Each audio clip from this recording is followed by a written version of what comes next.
friends. So, I just reached 500 followers, which is amazing. I guess in the grand scheme of YouTube, not a big deal, but for me, crazy big deal. It's about 600 followers more than I thought I would get, which is crazy. I thought somehow they would take away 100 non-existent followers from me. So, yeah, really crazy. So I wanted to do something special for 500 followers, and I thought that I might as well do high Ren. It's where a lot of people start in their little Ren journey, especially in reaction videos. I didn't. And I want to make it super clear. That's why I'm not calling it a reaction in the title. I'm calling it an analysis. I have seen high Ren. I saw it once a year ago, and then forgot about it. Welcome to my brain. I saw it once 2 months ago when I started getting into Ren, like really actually getting into his music, and I heard it once because I was curious what it would sound like without the visuals. While watching it, I have to admit, like, I really didn't, like, I watched it for, like, the story, but I wasn't super paying attention. That's why it's kind of fun to do these. The 1 or 2 times I've done them for videos I've seen before. It still is a completely different thing for me because I'm really focusing and, like, studying what's happening.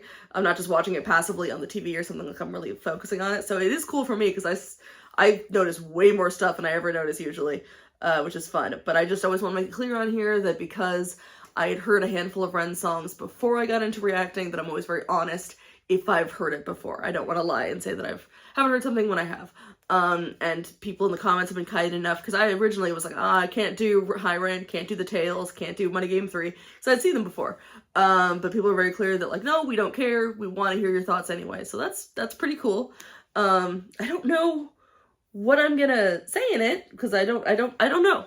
It's gonna be fun, because like I said, I've seen it twice, but I didn't pay a ton of attention to it, besides like the basics.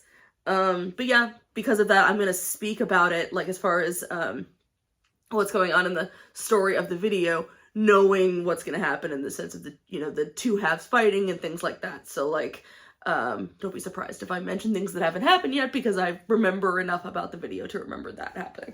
I remember the plot of the video, but not necessarily the visuals, which tends to be what I go for. So yeah, let's do this. I don't know if it's gonna be shorter than a normal video or longer. I don't know if I'm gonna say less. Who the heck knows? It's gonna be fun to find out. Because I am working with a 9 minute and 20 second song, 9 minute and 19 second song, sorry. Yeah, let's go.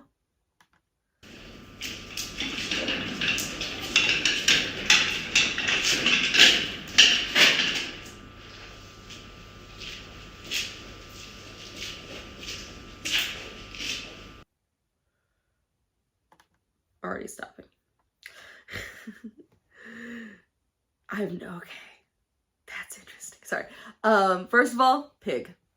Again, I know people say greed for sure, but in this song, I guess there's greed elements to the song as far as like wanting things from the dark half, but I still maintain means greed. Also is Ren's kind of dark passenger, anything that stands in his way. In this case, I think partially his sickness, or just basically the kind of weight around his neck, whatever that may be. Obviously, with blood on him, Ren dressed like he's in a hospital gown with socks, potentially grippy socks, so a mental health patient.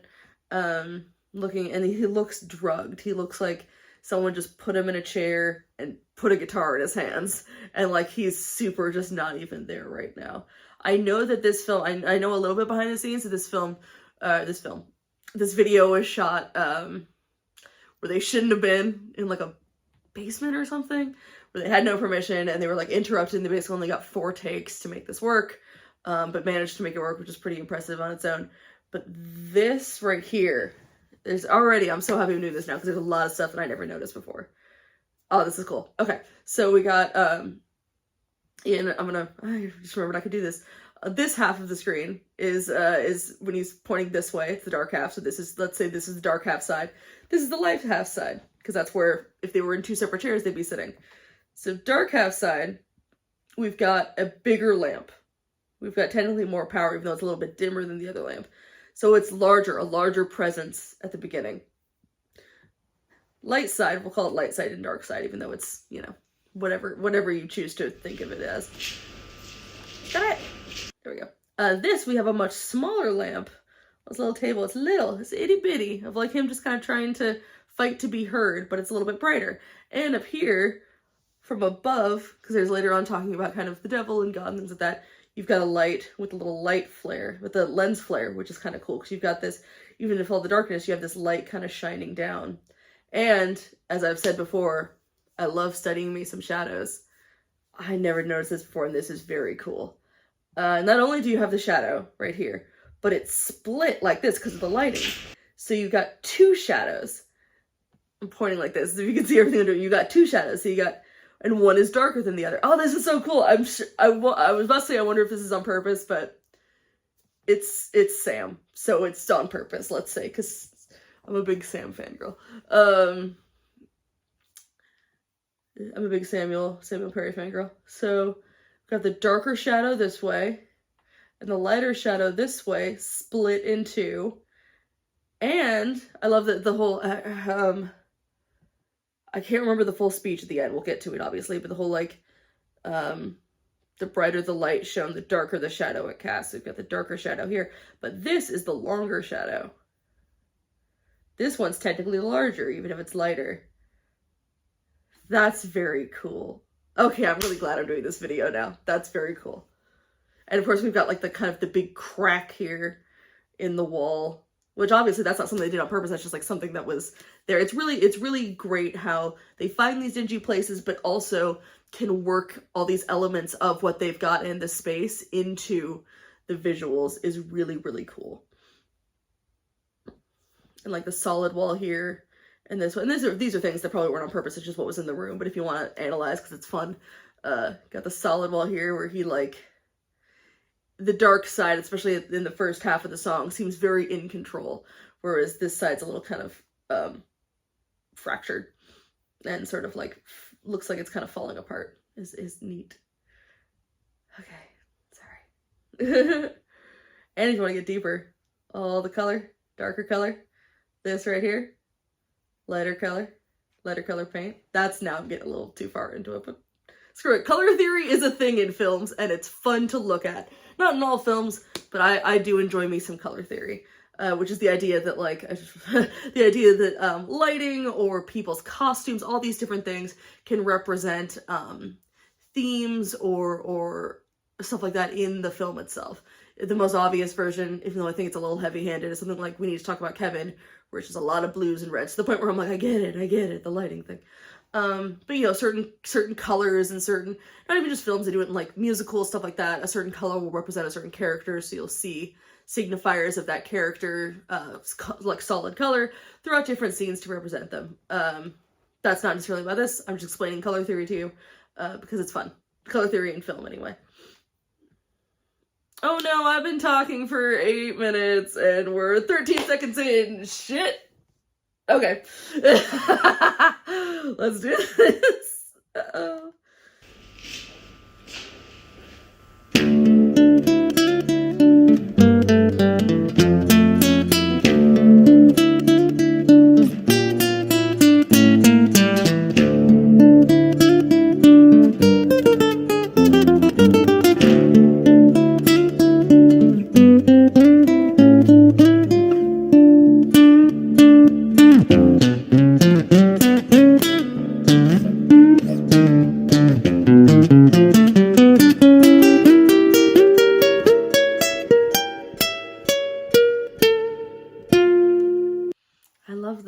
The string, I forgot how much I loved the sound of that guitar. I think those are, forgive me, my guitar knowledge is very, very basic. I think he does like nylon strings. I could be totally wrong. But just, yeah, it doesn't look like an expensive guitar. And he's just like picking the strings, but I just love the way it sounds. His little face.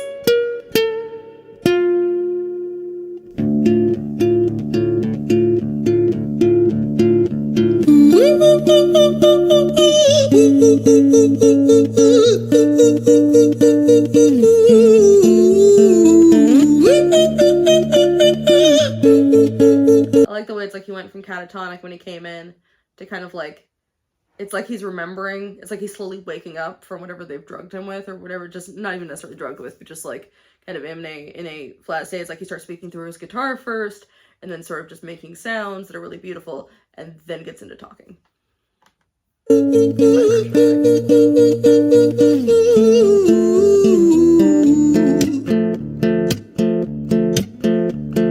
Hi there, Ran. It's been a little while. Did you miss me? You thought you buried me, didn't you? Risky. Cause I always come back. Deep down, you know that. Deep down, you know I'm always in periphery. Ran, on your pleased to see me. It's been weeks since we spoke, bro. I know you need me. You're the sheep, I'm the shepherd. Not your place to lead me. Not your place to be biting off the hand that feeds me. Hi, Ran. I've been taking some time to be distant. I've been taking some time to be still.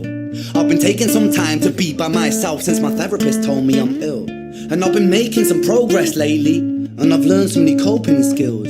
So I haven't really needed you much, man. I think we need to just step back and chill.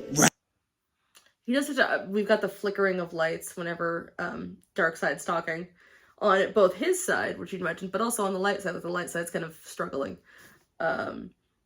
Also, his acting, it's not crazy over the top like you'd imagine in a music video. It is more like stage acting a little bit, or like film acting. There's a little bit of subtlety to it. Yeah, obviously it's more like the body language is more hunched when he's doing Dark Half, and his eyes are more intense and things like that, but it's not it's not ridiculous like mugging. And then when he's being the softer half, his voice does just look like, his little things just make himself look so, his face looks softer, and it makes him look so much younger, and just kind of like, oh, I just want to give you a hug, bud. It's just like these little subtle differences that make such a change. I was kind of leaning back a little bit more and sort of rocking a little bit when he's doing it. So like his posture is way different. Skills. So I haven't really needed you much, man. I think we need to just step back and chill. Ren, you sound more insane than I do. You think that those doctors are really there to guide you? Been through this a million times. Your civilian mind is so perfect to always being lied to. Okay, take another pill, boy. Drown yourself in the sound of white noise. Follow this 10-step program, rejoice. All your problems will be gone. Fucking dumb boy. Nah, mate. This time is different, man. Trust me. I feel like things might be falling in place. And my music's been kinda doing bits too. Like I actually might do. Like when he switches over, he kind of starts a little bit more hunched, like he's kind of being influenced by the dark side, and then slowly lifting himself up as he's talking more positive about what he's doing. Things might be falling in place, and my music's been kinda doing bits too. Like I actually might do something great, and when I'm gone, maybe I'll be remembered for doing something special with myself. That's why I don't think that we should talk, man. Cause when you're with me, it never seems to help. You think that you can amputate me? I am you, you are me, you are I am we are one. Split in two, that makes one. So you see, you gotta kill you if you wanna kill me. I'm not leftover dinner, I'm not scraps on the side. Oh, your music is thriving, delusional guy. Where's your top 10 hit? Where's your interview with Oprah? Wow, your Grammys ran nowhere. Yeah, but my music's not commercial like that. I never chase numbers, statistics or stats. I never write hooks for the radio, they never even play me. So why would I concern myself with? You know what, this is kind of not quite talking about the video, just sort of talking about that line specifically, the, I never chase numbers, statistics or stats. I've seen, like, I got into Ren after he was pushing for the, after the whole #1 album thing, which was amazing. But looking back on, like, I watched a couple old, live streams from when that was happening, and seeing, like, some of the comments, they would always quote that line. I don't know if it was like, some of them seemed to just be like, ha, isn't that funny? Some of them seemed to be almost more critiquing him for saying that. And there's a big difference between chasing numbers. It's like, he's not a hypocrite for being like, oh my god, we could get a #1, that's so cool, let's push for it a little bit. It's more about how you define success and happiness inside of your art. It's about, like, chasing those numbers and stats is about, like, the way he's referring to it here is, I don't base what I do and my music around trying to gain those things. Versus, oh my god, I made a thing that meant a lot to me, that means a lot to people. It could actually have a chance of doing that. Yeah, screw it, let's push it. That's cool. There's nothing wrong with celebrating the fact that you're doing well and wanting something. There's something wrong with that. There's a difference between that and doing things for the accolades and stuff like that. There is a difference. I feel like some people have that lost on them. It's just kind of weird. But yeah, there's a difference between those two things. He's not a hypocrite for that. statistics or stats. I never write hooks for the radio, they never even play me, so why would I concern myself with that? But my music is really connecting, and the people who find it respect it. And for me that's enough, cause this life's been tough, so it gives me a purpose I can rest in. Man, you sound so pretentious, Ren, your music is so self-centered. No one wants to hear another song about how much you hate yourself, trust me. You should be so lucky, having me inside you to guide you, remind you to manage expectations, provide you perspective. That thing you neglected, I get it. You wanna be a big deal, next Jimi Hendrix, forget it. Man, it's not like that. Man, it's just like that. I'm inside you, you twat. No, it's not, man, you're wrong. When I write, I belong. I do, for some reason, I always like the way he says that thing you neglected, I get it, want to be a big deal next to Jimi Hendrix. It's just some of the way that he enunciates it sounds funny to me. And the whole idea of, like, no one wants to hear another song about how much you hate yourself, and the kind of just flat, like, trust me. It's like, bitch, I've heard every single one, including the ones you never released. I have to hear all of those songs. They kind of just fed up the whole thing of, like, I'm inside you twat. Like, look, I've had to hear all this shit, so don't even try to fool me. And there is a bit of, like, when you're dealing with a mental health thing, you do kind of have to, this whole of two minds thing is, I feel, very accurate with someone. Then this whole story could be, you know, two people dealing with physical health, mental health, fame, if you're an artist, like all kinds of stuff. But I'm coming from someone who also deals with a lot of mental health issues that Ren does. I'm talking faster than I can speak. Apologies. I hope this isn't so fast it's hard to understand. I'm a little zany today. But yeah, the two halves thing is very real. And it's not necessarily a dark half and a light half.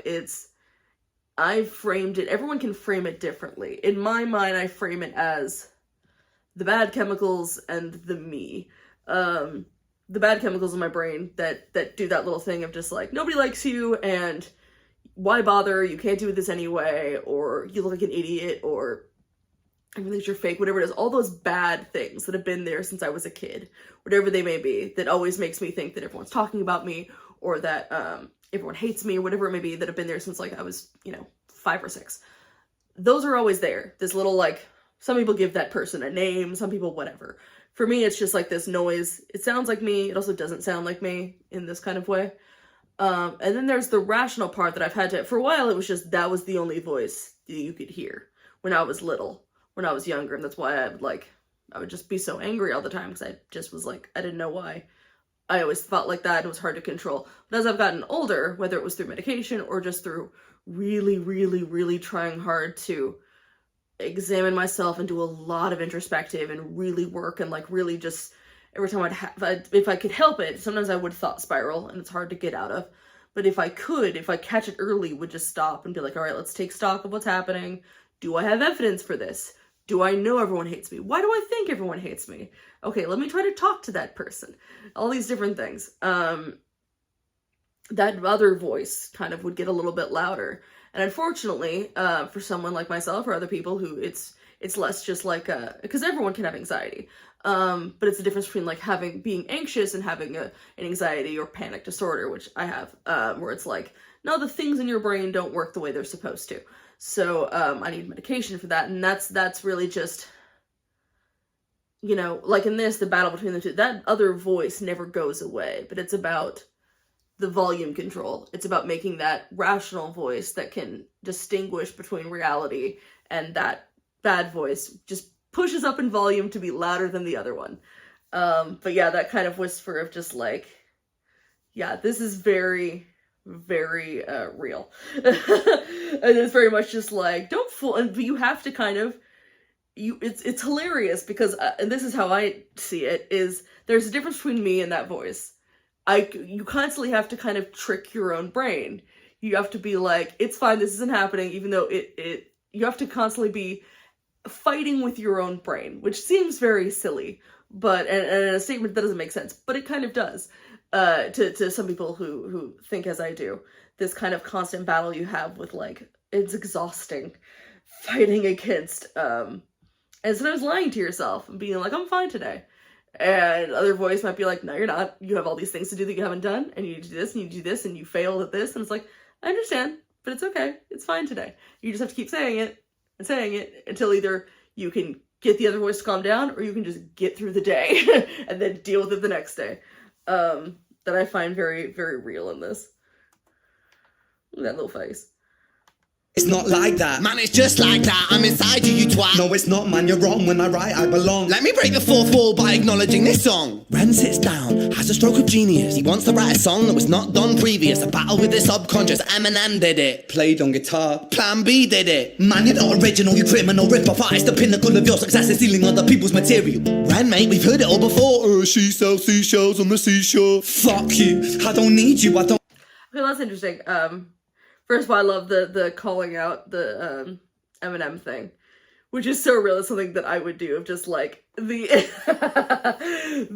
knowing that people are thinking that and immediately needing to call it out, which feels silly, but also does kind of take the rug out from under those people who would try to call you on it, is perfect. You always have to, that's not necessarily an anxiety thing, but definitely something I share. Just like call out the thing that you assume others will call out before they can, and you beat them to it, and it helps diffuse things.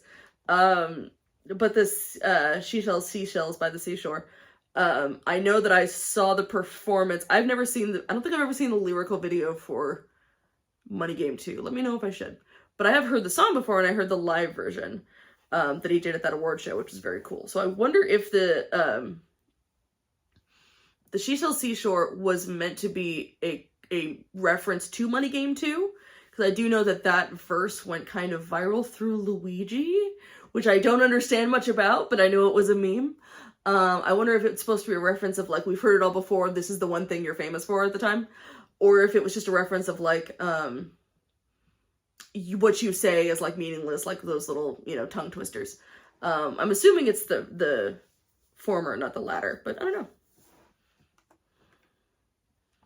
We've heard it all before. She sells seashells on the seashore. Fuck you. I don't need you. I don't need to hear this. Cause I'm fine by myself. I'm a genius. And I will be great. And I will make waves. And I'll shake up the whole world beneath it. That's right. Speak your truth. Your fucking God complex leaks out of you. It's refreshing to actually hear you say it instead of downplay it. Music is all about the creative process. And if people can find something to relate to within that, then that's just a bonus. Fuck you. I love that.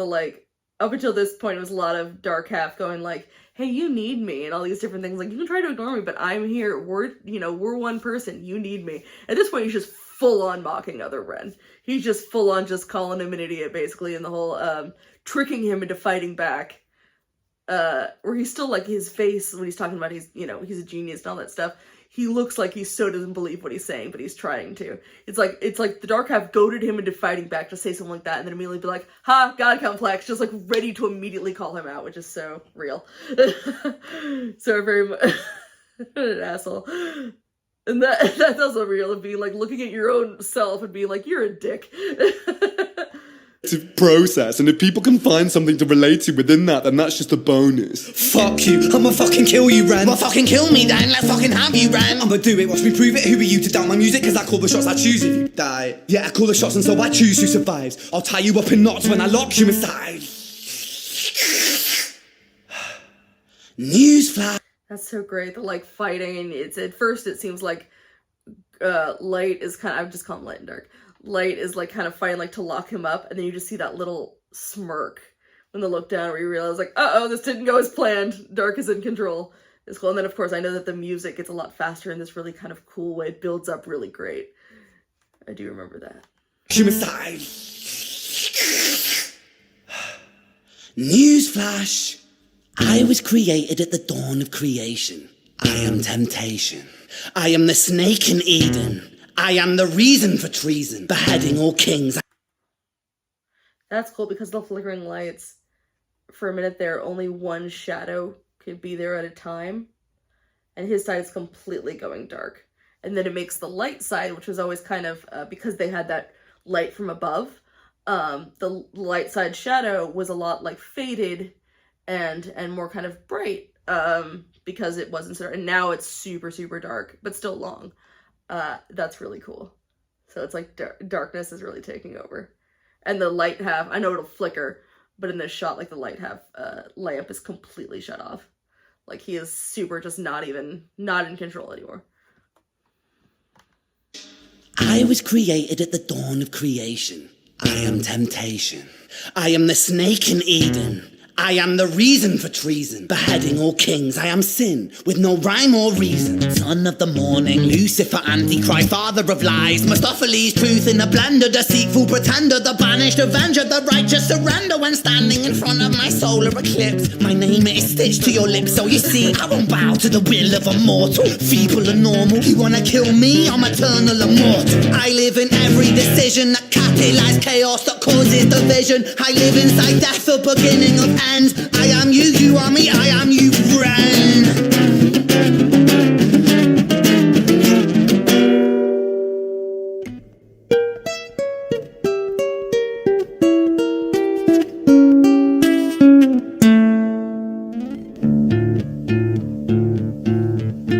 And for me, he's kind of back to just having his head hang low and playing. And he's, hang on. Hi, Ren. He does that sometimes where he kind of changes perspective in a song. And he lets the audience kind of see that by sort of shutting his eyes. And it's like he's sort of resetting. I wonder if that probably helps a little bit with the performance as well, of him kind of going into that other mode. But it also helps the viewer to kind of be like, all right, and now we're changing. Besides the whole music changing, obviously.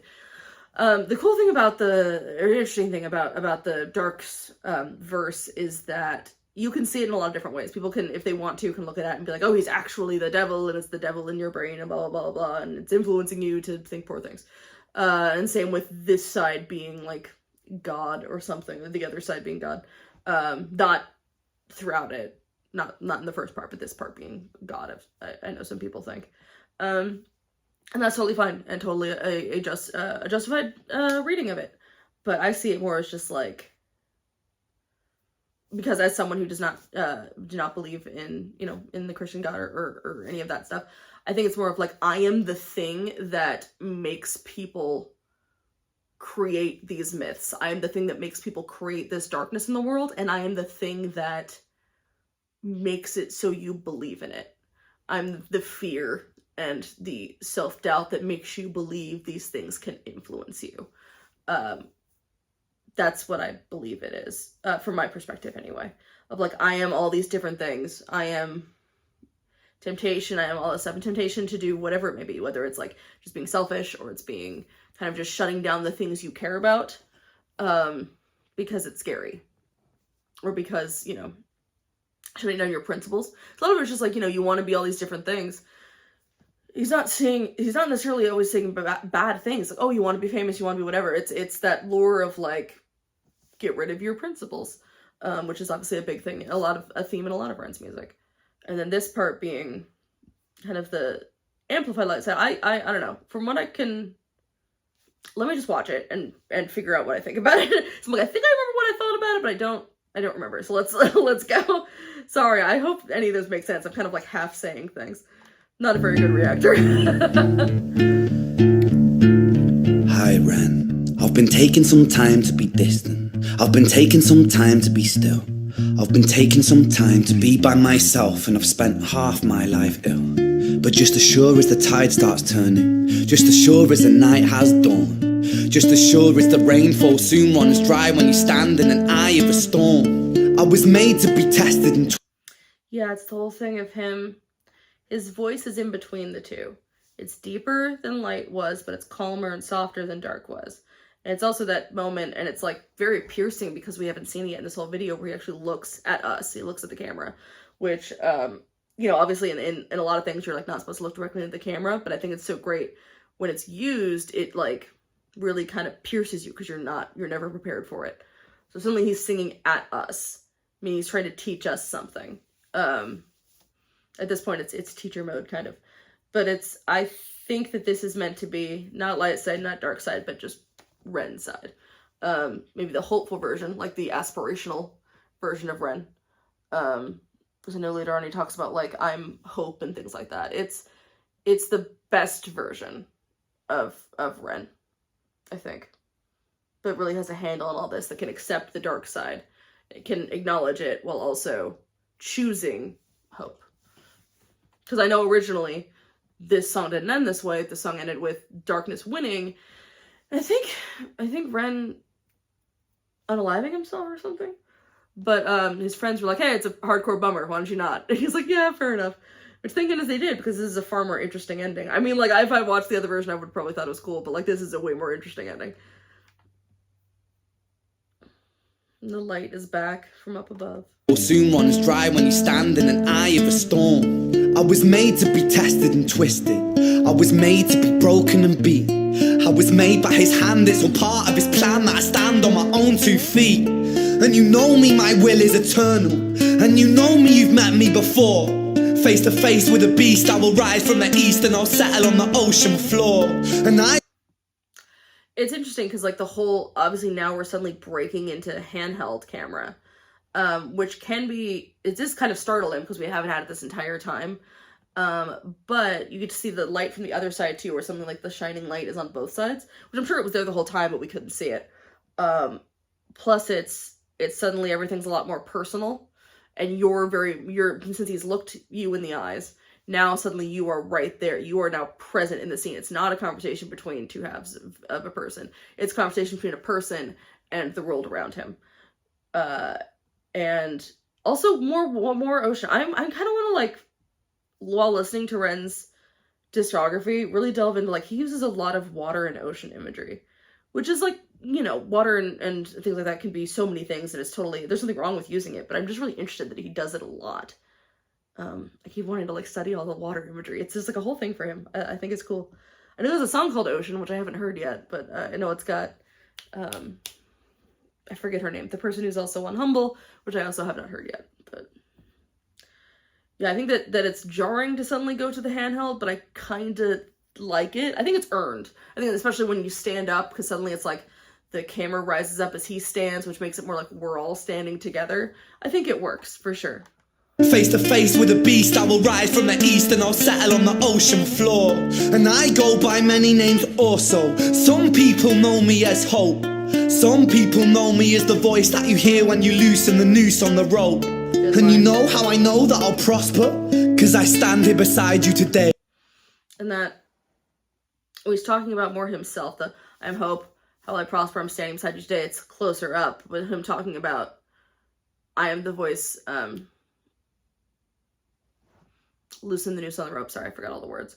It's cutting farther back, because it's more just like, it's more of a generalized statement of just like, hey, we all kind of need this sort of thing. It's more like personal moments to moments that we should all be kind of listening to closer, being farther away, like we're watching. So I hope I don't know if I'm translating myself well. Curses. I was trying to think of something to say. Curses.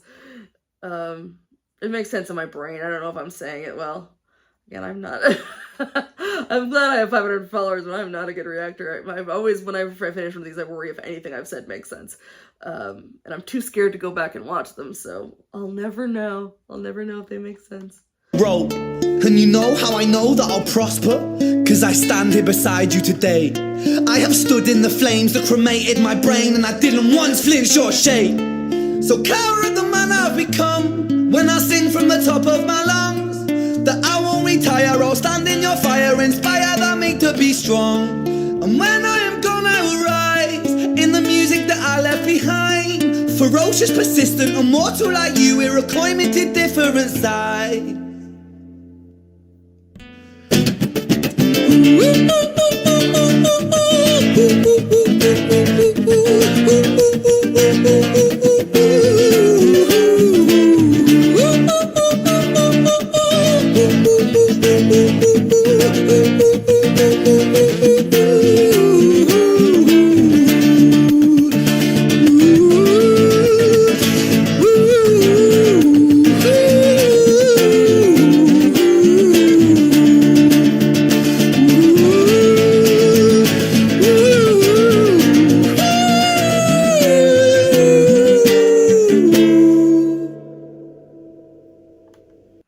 I think that the way the lights come back to flickering, it is the combination of the two halves. It's now, he is a complete person.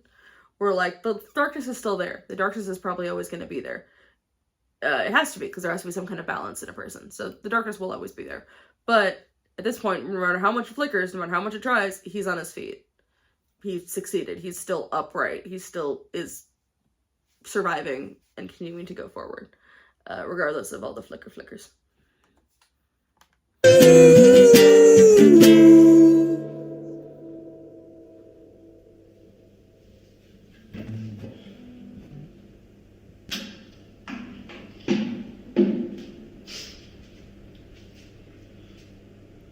When I was 17 years old, I shouted out into an empty room, into a blank canvas, that I would defeat the forces of evil.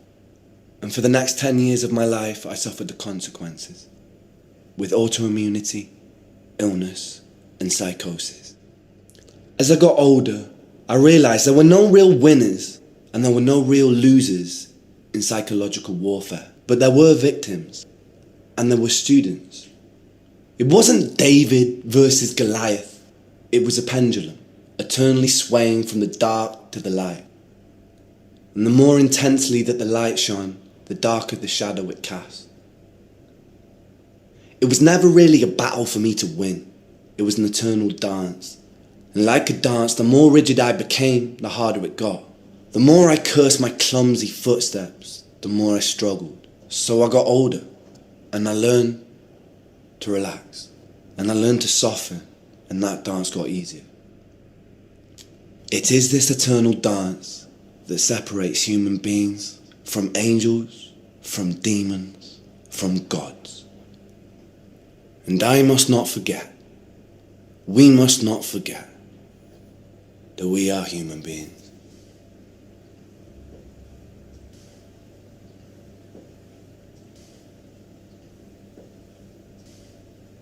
I couldn't bring myself to pause during that.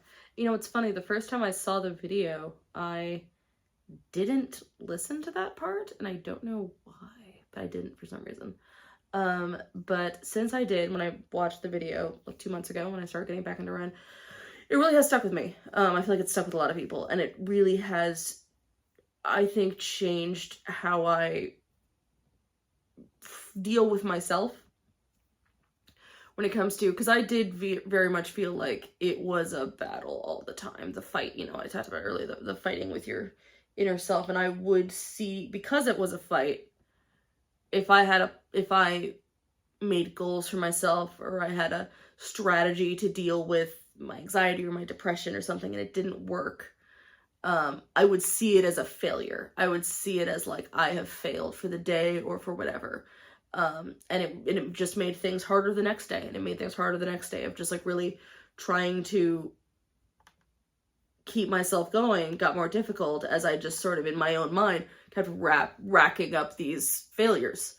And when I heard that, I started on the whole thing of just like, it's a dance. And if there are days when I set goals and they don't happen, or, you know, I've felt a lot with my insomnia. If there are days where I don't sleep, I just can't sleep. It is unfortunate, but you know what? If I can't sleep, I can rest. I can kind of just lay there and shut my eyes, listen to some nice music, and at least relax. Even if I can't sleep, I shouldn't tense and then panic that I'm not sleeping, because it's only going to lead to a much worse evening. So I think that I've really taken a lot from that, and I think a lot of people have, which is why it's a song that's resonated so much with people, and is such a it's such a wonderful introduction to him. I think there's a reason people start with that one usually, because it shows you so much about him in one video. It shows, of course, a great Samuel Perry is a great videographer and cinematographer. I see him more as, and it shows Ren can sing, Ren can play guitar, he can do things live, he can act, he can do all these different things. And so it starts out with that, and then every single thing following it, as you get more into the rabbit hole, if you get more into the big push, it just kind of builds out this artist to start from this one point to just kind of get more and more and more and more. Just fills out into this thing where it gets to the point where it's like, he could do anything. I don't know what he's gonna do. Any video I watch is like, yeah, of course you're good at this. Why wouldn't you be? But also showing this extreme vulnerability, which is another reason I think people liked him so much, because he is not afraid to be that vulnerable. Yeah, so this was wonderful. I'm really glad that I did this. I did notice and experience a lot more doing it this way than the first 2 times I saw it. So this is making it, as much as I hope it was, you know, nice for you guys, it's showing me that it's also nice for me. that I can go listen to these ones I've already heard or already seen and gain so much more from them. So that makes me excited to do others that maybe I've seen before, if you guys are willing to watch and listen to that. So there you go. I think next I am doing another Aurora song. I know someone wanted me to do them in a kind of order. I don't know if I can do that. But what I can do is, like, all the ones on my list, I've written down what the year they came out on, so I'm at least going to try to, like, go within the year, start with the early ones. Anyway, so there you go. And, yeah, this was really fun. And thank you again for 500 followers. That's so cool. And I don't know, I can't say enough how grateful I am, so I'm just going to say, that's cool, because I don't have any other words. There you go. Thanks so much, guys. I'll see you next time.